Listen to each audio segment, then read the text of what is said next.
मुझे ये बताएँ कि आप जब खबर आर का हिस्सा बनी, तो पॉज़िटिव चीज़ें कोई डिस्कस करें। क्या आप लर्न किया? कितना एक प्रोफ़ेशनल माहौल था? और Aftab Iqbal as a host आपको कैसे लगे? देखिए, अभी नईम साहब आप भी होस्ट हैं मेरे सामने बैठे हुए।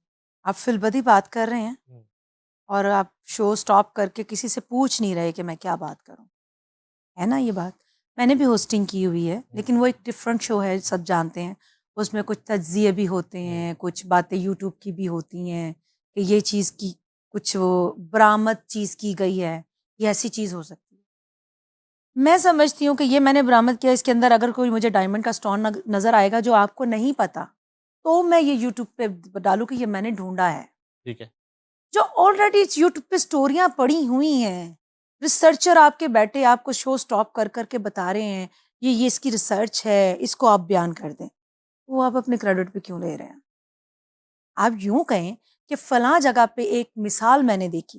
नहीं जी, मैंने एक चीज़ आज निकाली है। क्यों आपने क्यों निकाली है?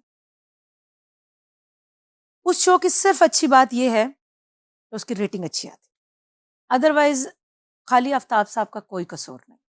आर्टिस्ट जो कॉमेडियंस वहाँ काम करते हैं, मेरी बात अगर किसी को बुरी लगे तो मैं पहले माज़रत करती हूँ। मैं भी आर्टिस्ट हूँ, मैं आर्टिस्ट की असल में दिल से बहुत प्यार करती हूँ। हुँ। मेरी तो क्या किसी भी आर्टिस्ट की इंसल्ट हो रही है मुझसे बर्दाश्त नहीं होती। तो वो उन आर्टिस्टों की ही गलती है, इतने चीप लफ्ज़ों में वो डील कर रहे होते हैं उन कॉमेडियंस को, नाउज़ बिल्ला जैसे वो उनके साले लग रहे होते हैं।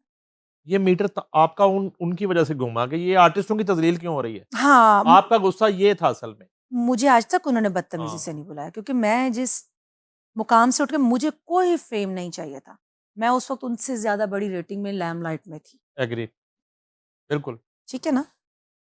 और वो उनसे बर्दाश्त नहीं हो रही थी। एक सिंगर को आपने अपने शो में बिठाया, मुझसे बात की है। अभी हनीफ साहब आपसे मेरा बहुत पुराना और बहुत अच्छा ताल्लुक है, बड़ी अच्छे तरीके मिले हैं जब भी, अच्छे इवेंट्स किए हैं।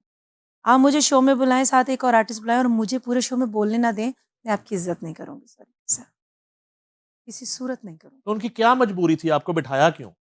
क्योंकि रेटिंग तो उस जी, वक़्त थी, मैं वो शो के प्रोड्यूसर भी हैं, उन्हें पता है कि जब एक शो बनता है, 2 फ्लैंक्स हैं या एक अब्रॉड का पोस्टर बनता है, तो हर आर्टिस्ट ने अपनी-अपनी ऑडियंस लेनी होती है। तो बिठाया रेटिंग के चक्कर में था, बाद में बर्दाश्त नहीं हुआ? नो, नो मुझे गाने नहीं दिया, फ्लैंक पे 16 घंटे एक बंदी को बाँध के पिटाया। सही मेरा तो एक-एक आधा-आधा घंटा भी बिक रहा था। मैं हाँ, मैं बता रही हूँ, मैं चार्ज करती हूँ। हम 2 घंटे का इवेंट करते हैं ना, शो करते हैं गाने का। ज़्यादा से ज़्यादा हम ट्रैवल करके सज के जाते हैं, 1 डेढ़ घंटा परफ़ॉर्म करते हैं, अपनी पेमेंट लेते हैं और इज़्ज़त से घर आ जाते हैं। 16 घंटे आफ्ताब साहब का शो, एक 18 शो, जी, रिकॉर्डिंग की 18-18 घंटे शो आप की। वहीं पे बैठी हैं। बैठे हैं जी, कुछ भी नहीं और जुमला जो मैंने बोल भी दिया जब शो ऑन एयर होता है उसमें मेरा जुमला कटा हुआ है, क्यों? रिकॉर्ड हो गया है हाँ। और ऑन एयर कटा हुआ है। पूरा शो गुज़र गया और सुमन का एक झलक नज़र आई और सुमन बोली ही नहीं है। ये तो बड़ी नाइंसाफ़ी, गूंगी सुमन दिखाई है उन्होंने। ये तो बददयानती है। 1 शो मैंने किया, 2 शो किए, हो गए। उसके बाद मैंने कॉल की अर्शद साहब को, जी आपने रेफ़रेंस दिया था इनका, आपको इन्होंने कह के मुझे बुलाया हुँ, शो हुँ। में, मैं इतनी की इज़्ज़त आपकी कर सकती हूँ, मुझे किल कर रहे हैं। मुझे आज पूरा हफ़्ता हो गया मैंने सूरज नहीं देखा। ये पूरा-पूरा दिन रिकॉर्डिंग चल रही है। सर दोपहर 2 बजे हम उठते 3 बजे 2-3 बजे। अभी चाय पीने की फुर्सत नहीं होती, गाड़ी दरवाज़े पे होती है, लेने आ गई है और रात 4 बजे हमें छोड़ने आ रही है। और ऑन एयर कुछ भी नहीं है। यार कुछ नहीं ये सबके साथ हो रहा है या सिर्फ़ मेरे सुमन के साथ हो रहा है? क्योंकि उन्हें पता था इनका एक तराना बहुत वायरल है इस हाँ, वक़्त, बहुत लाइमलाइट में है ये।